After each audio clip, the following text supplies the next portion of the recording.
March 1st, 1966. Japan Airlines Flight 350, a Douglas DC-853, crashed into Tokyo Bay while attempting to land at Tokyo International Airport, now known as Haneda Airport. The crash resulted in the deaths of 133 people, including 8 crew members and 125 passengers, and remains one of Japan's deadliest air disasters. Flight 350 was a domestic passenger flight operating between Fukuoka and Tokyo, with a scheduled departure from Fukuoka Airport at 8 a.m. The aircraft, a Douglas DC-853, was a long-range commercial airliner that had been in service for a number of years. By the time of the accident, the DC-8 had earned a reputation as a reliable jet for long-haul flights. Japan Airlines,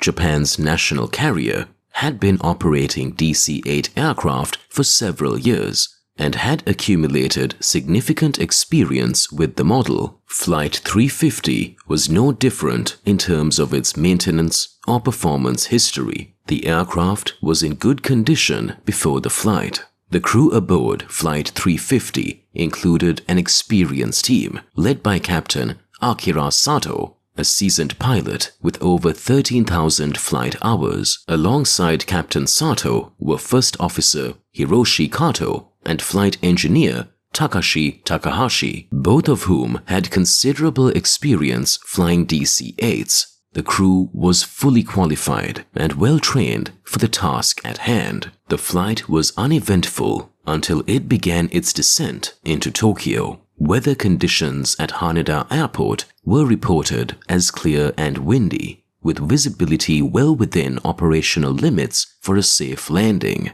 At the time of the incident, Tokyo's Haneda Airport had an extensive runway system, including a newly constructed runway that was intended to accommodate large commercial aircraft such as the DC-8. The approach to runway 16 was a standard one, designed to guide planes safely over Tokyo Bay before landing. As Flight 350 began its descent toward Haneda, there was a significant shift in the situation. While descending through approximately 3,000 feet, the crew received conflicting signals from the aircraft's Instrument Landing System, or ILS, which provides guidance to pilots during the approach. The aircraft's autopilot had been engaged, but during the descent, it became evident that something was amiss. The weather was relatively clear, but crosswinds were a factor in the approach. The wind shear, changes in wind direction, and speed with altitude was potentially a contributing factor that had yet to be fully understood by the crew.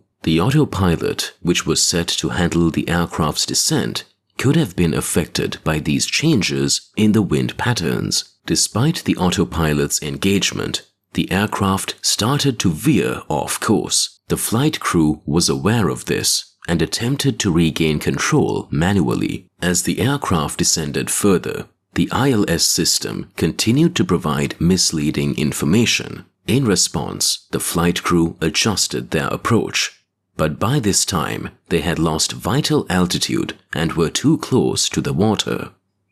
At approximately 9:03 a.m. JST, the aircraft came dangerously close to the surface of Tokyo Bay, and a crash became imminent. As the crew tried to recover the aircraft from its rapid descent, the DC-8 crashed into the water near Odaiba, a man-made island in Tokyo Bay, just a few miles from the airport.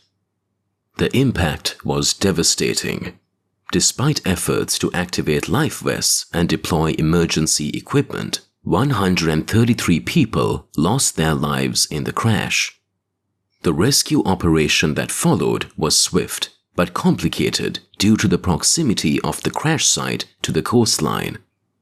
The accident occurred relatively close to Odaiba, a site that had been under development, so the search and rescue efforts were hampered by the lack of immediate infrastructure. However, first responders were able to recover a small number of survivors, including several passengers and crew members. though most of the survivors had sustained severe injuries. The aftermath of the crash immediately prompted an official investigation by the Japan Transport Safety Board, or JTSB. The investigation sought to determine the cause of the crash and whether it was the result of mechanical failure, pilot error, or environmental factors. The investigation revealed several crucial findings. Number 1.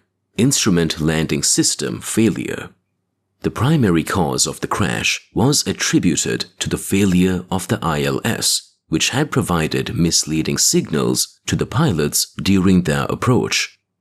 The system, which was supposed to guide the aircraft to a safe landing, had malfunctioned, leading to the aircraft veering off course. Number 2. Wind shear. The investigation also determined that wind shear, a sudden change in wind speed and direction, played a significant role in the crash. The crosswinds present during the approach were likely stronger than anticipated, and the flight crew was not fully prepared for the change in wind conditions at lower altitudes. Number 3. Pilot response and decisions. While the crew's response to the malfunctioning ILS and the shift in wind conditions was generally appropriate, the investigation concluded that the flight crew's decision to continue the approach despite the ILS issues contributed to the severity of the crash. The pilots had been trained to handle such situations, but the errors in judgment and the miscommunication between the crew members led to a delayed decision to abort the approach. The findings led to significant changes in Japan's aviation practices and policies. The Japan Transport Safety Board and Japan Airlines collaborated closely to implement corrective measures. The crash of Japan Airlines Flight 350 had a lasting impact on the airline industry in Japan and around the world. It was a stark reminder of the importance of proper equipment maintenance, effective communication, and pilot preparedness when faced with rapidly changing weather conditions. For the families of the 133 victims, the accident was a devastating loss. The grief was compounded by the fact that many of the victims were passengers on a flight that seemed routine, a flight between two major cities that ended in tragedy.